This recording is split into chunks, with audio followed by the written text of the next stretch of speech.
Viens ma bimba, viens. Fab.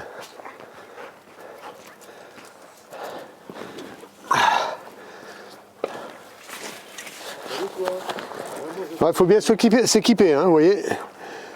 Il y a du matériel.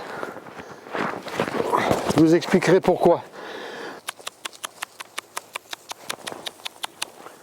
Allez, cherche.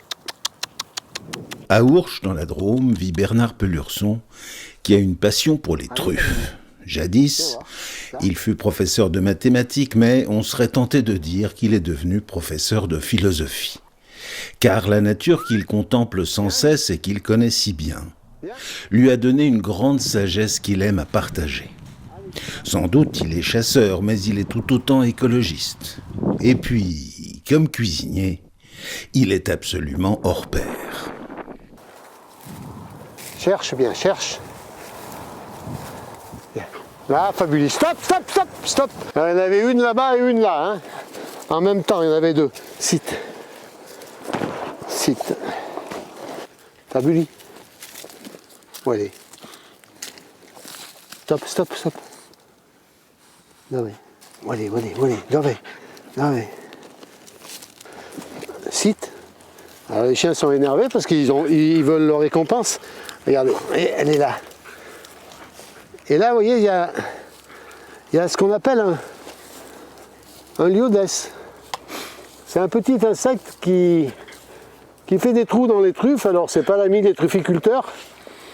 Moi, j'ai tendance à penser que s'il est là, il n'est pas complètement inutile, mais les trufficulteurs ne l'aiment pas bien. Bah, vous voyez, Fabulier, elle l'a mangé. Là, voilà. Là, voilà. Là, voilà. C'est une jolie truffe, c'est une truffe qui fait 40 grammes. Qui sent bon, qui est bien mûr. Et vous voyez, le liodès, il a fait un petit trou là. Alors, ça va dévaloriser un petit peu la valeur de la truffe, mais ça n'empêchera pas de se régaler. Hein. C'est bien gentil de prendre ce que nous donne la nature. Mais de temps en temps, il faut savoir donner aussi. Donc là, je remets une poignée de spores de truffe à l'endroit où j'ai trouvé ma truffe. Alors, c'est un mélange avec un petit peu de terreau spécial, du sucre pour les insectes, pour les fourmis qui vont promener là, et des spores de truffe. Et des spores de belles truffes que j'ai trouvées l'année dernière et que j'ai broyées. Et là, je remets toujours 2 poignées. Personnellement, je remets toujours 2 poignées et je remets toujours un petit peu de feuilles pour l'humus. Viens là, Bimba, Bimba, viens. Elle n'a encore pas eu sa récompense. Et après, on referme bien soigneusement et les chiens vont avoir droit à leur récompense. Ça, c'est le moment magique pour les chiens. Ils veulent leur récompense, ils y tiennent. Sauf que la récompense, je ne la trouve pas. Si, elle est là. Voilà. Elle est toute prête. Ah, doucement. Doucement. Voilà. Et c'est quoi la récompense? Et un petit bout de gruyère. Vous voyez, c'est pas énorme, hein, mais ils aiment bien, ça les change des croquettes, ça. Et là, elles repartent, donc il faut vraiment les regarder, parce que si elles repartent, c'est qu'elles vont chercher autre chose. Regardez. Cherchez là. Doucement. Doucement. Je suis né pas très loin d'ici, à Montmendre, en pleine campagne, dans la ferme de mes grands-parents. Et mes grands-parents étaient agriculteurs. Donc j'ai baigné dans ce milieu-là, puisqu'en fait, mon papa est revenu de la guerre d'Indochine lorsque j'avais plus de 2 ans. Donc jusqu'à l'âge de 2 ans, j'ai vécu chez mes grands-parents maternels ou paternels, plutôt mes grands-parents paternels. Oula, ça sent. Mais elle doit être fond. Avec la caméra, vous ne pouvez pas prendre les odeurs. C'est bien dommage. C'est bien dommage, parce que là, il y a une belle odeur. Hein.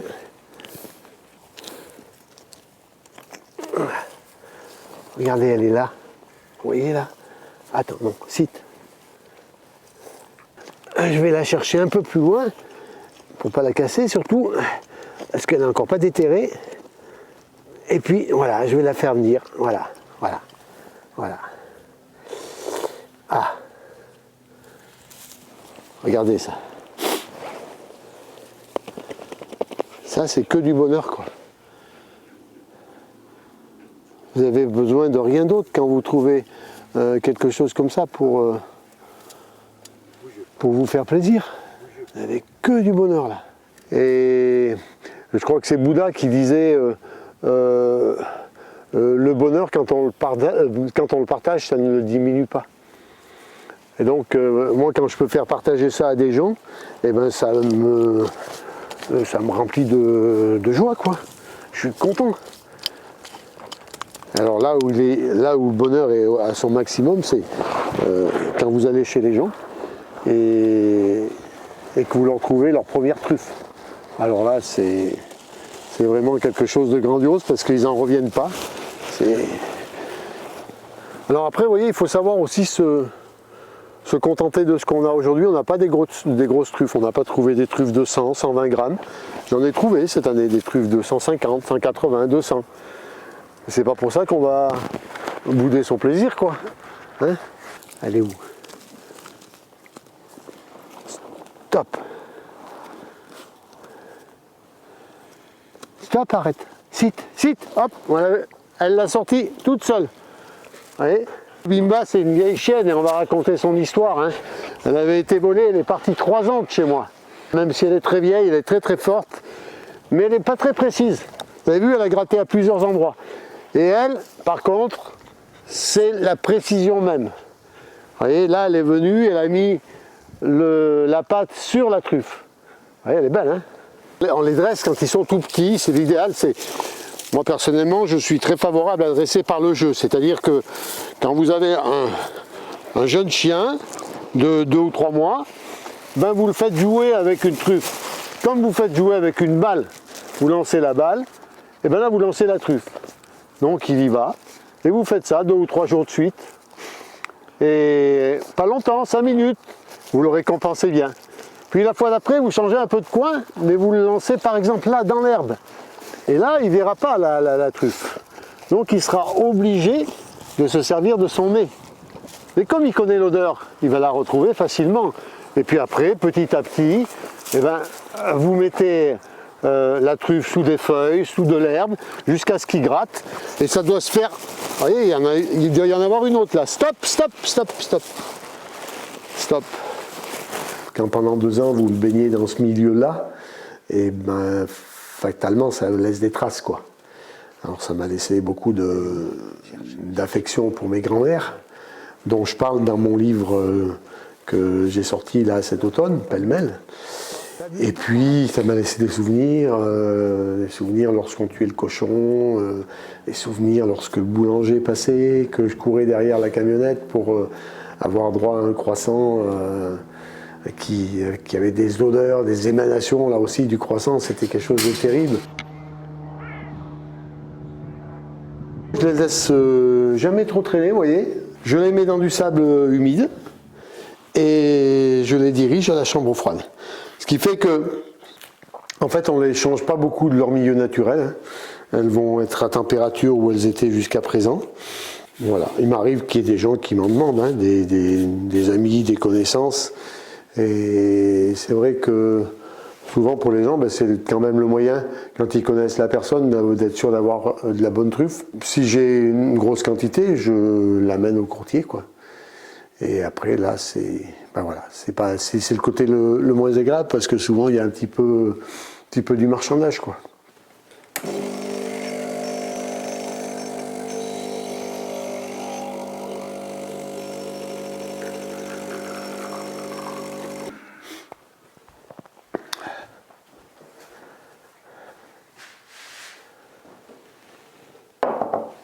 Je pense que les gens sont plus isolés aujourd'hui qu'ils ne l'étaient il y a 50 ou 60 ans, même dans les campagnes les plus reculées.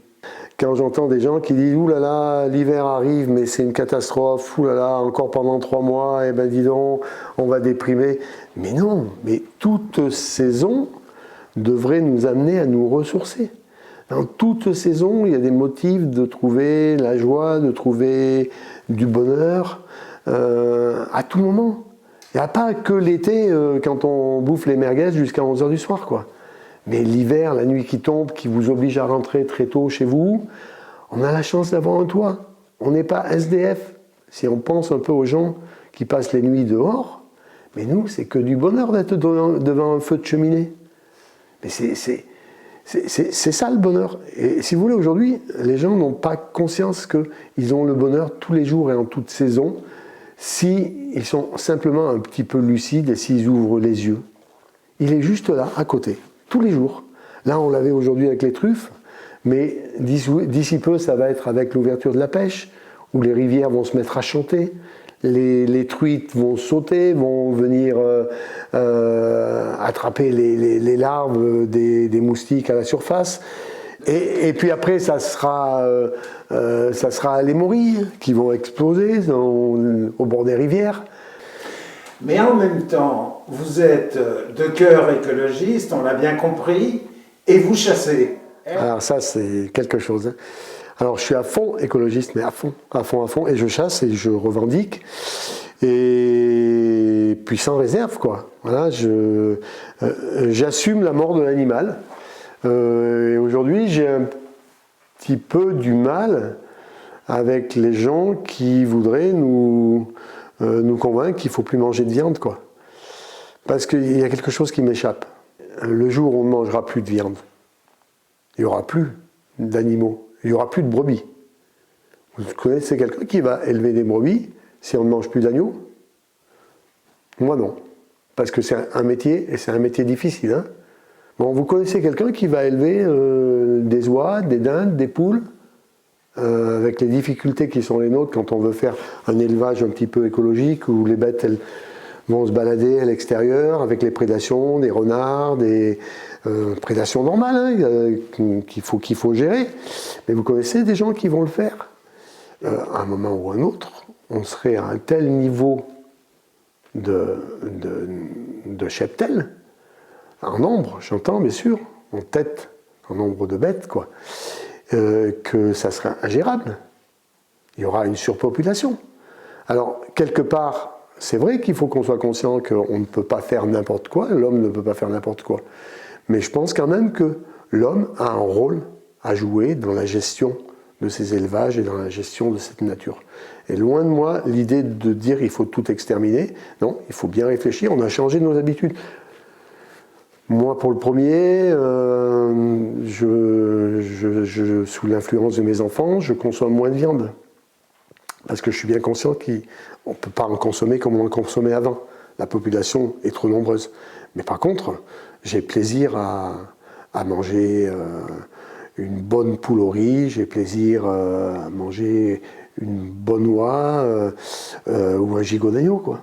Et il faut le faire avec parcimonie, en ayant conscience que voilà, il y a des limites et qu'on peut pas passer ces limites.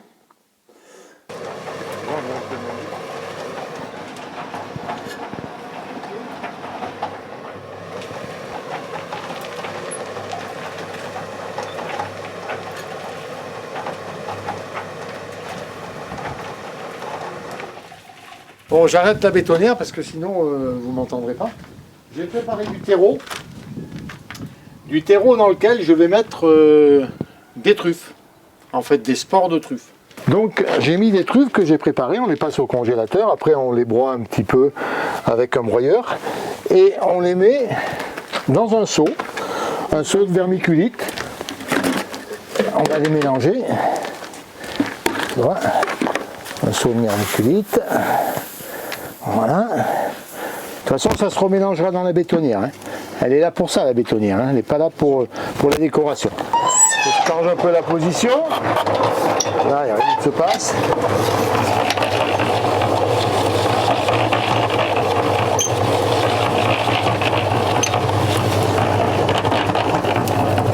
J'arrête là. 8 fois 5 litres, 40 litres, ça suffit. Comme ça sera bien dosé. Parce que ça, c'est la préparation de départ. C'est ce qu'on va appeler la soupe.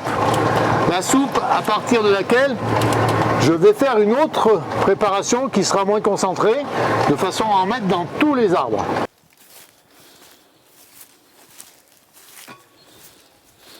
Bon, ben, une fois qu'on a fait le mélange avec les spores de truffe, et ben, il y a un gros boulot qui nous attend. Puisque sur cette parcelle, moi je travaille qu'à la grelinette. Il n'y a pas de travail mécanique. Je ne fais pas venir de tracteur ou autre engin mécanique. Donc vous imaginez, tout ça, il faut que je le travaille à la grelinette, là. Vous voyez, tout le brûlé, il y a un magnifique brûlé. Le problème, c'est qu'il y a un magnifique brûlé qui ne me donne pas de truffes. Donc il faudrait peut-être savoir pourquoi cet arbre, depuis 2 ans, ne me donne pas de truffes, alors qu'il y a 3 ans, il m'avait donné quelques truffes mélanosporales. Donc voilà, j'ai rencontré quelqu'un qui s'appelle Philippe Bois, qui est quelqu'un de très très branché sur l'environnement, sur le magnétisme, sur les énergies, sur le minéral, sur tout ce qui peut entourer les arbres et la nature. Et il m'a suggéré de poser la question, de communiquer avec les arbres, puisque vous savez que les arbres communiquent entre eux, comme cet arbre ne donne pas. Là, j'aurais envie d'enlever ces 2 branches-là, de les laisser partir sur 3 branches, voyez-vous. Bon, je les enlève, j'ai une chance sur 2 que ça marche, peut-être même pas, moins d'une chance sur 2. Si je lui pose la question avec mes baguettes, eh ben, j'ai également une chance sur 2 que ça marche pas. Donc c'est l'argument du pari de Pascal.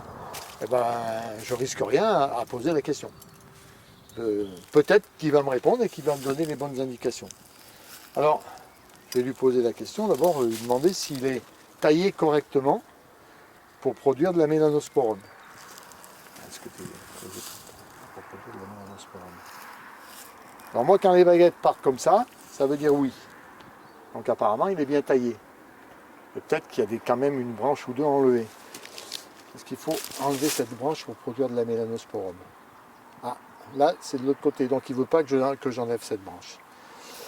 Est-ce qu'il faut enlever cette branche pour produire de la mélanosporum? Non. Il faut couper cette branche-là? Non. Celle-là? Non. Il faut couper cette branche? Non. Voilà. Et là, moi, je ne comprends plus. Là, j'ai atteint mes limites. Il me dit qu'il est bien taillé, qu'il n'y a aucune branche à enlever. Quel est l'arbre qui te gêne pour produire de la mélanosporum? Donc là, ça serait, d'après la baguette, ça serait que cet arbre-là serait gênant pour produire de la mélanosporum. Est-ce qu'il faut couper cet arbre? Est-ce qu'il faut le couper entièrement? Oui. Donc il faudrait couper cet arbre, et peut-être que ça permettra ici d'avoir de la mélano. Mais comme je ne suis pas spécialiste, et que je sais une chose, c'est que je ne sais rien, comme disait Gabin, ben je ne vais pas le couper tout de suite quand même, cet arbre. Donc en fait, le principe de la grelinette, vous connaissez peut-être, c'est ça. Il faut le planter. Alors dans la caillasse, comme ça, c'est pas facile. Hein. On plante la grelinette. On voit que ça a été travaillé, mon sol. Hein. J'ai quand même la récompense. Et là, je soulève. Je soulève sans jamais retourner. Et voilà. Et c'est parti.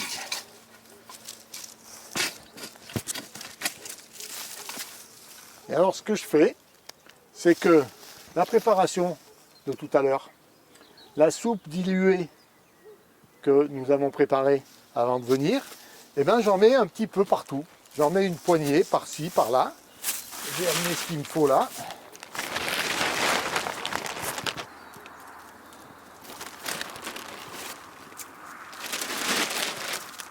Ben là aussi, comment voulez-vous savoir? Personne ne va vous dire si vous faites bien. Donc vous essayez.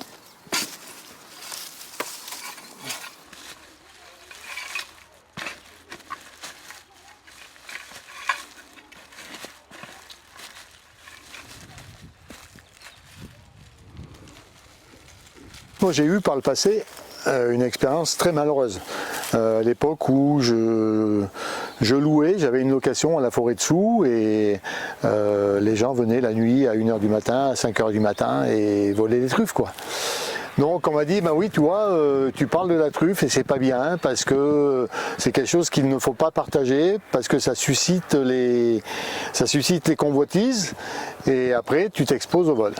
Et moi, je suis pas bien d'accord avec ça, quoi. C'est pas parce qu'il y a 1%, et que dis-je 1%, 0,1% d'abrutis, de malfaisants qui vont venir essayer de voler les truffes des gens, qu'il faut pas partager un moment de bonheur avec des amis, et puis même avec des gens qu'on ne connaît pas, quoi. Maintenant, quand même, on a des caméras qui sont indétectables la nuit, qui ne se voient absolument pas. Et avec une application, la caméra te renvoie directement le film sur ton portable. Donc c'est une sécurité. C'est vrai que si quelqu'un venait là la nuit voler des truffes, il y a des chances qu'il passe devant la caméra et il y a des chances que le portail me réveille et que je vois la personne en train de voler. Donc là, c'est pas très loin de la maison, il va falloir qu'il court très vite parce que autant je suis pour le partage, mais je suis pas pour le partage forcé, quoi.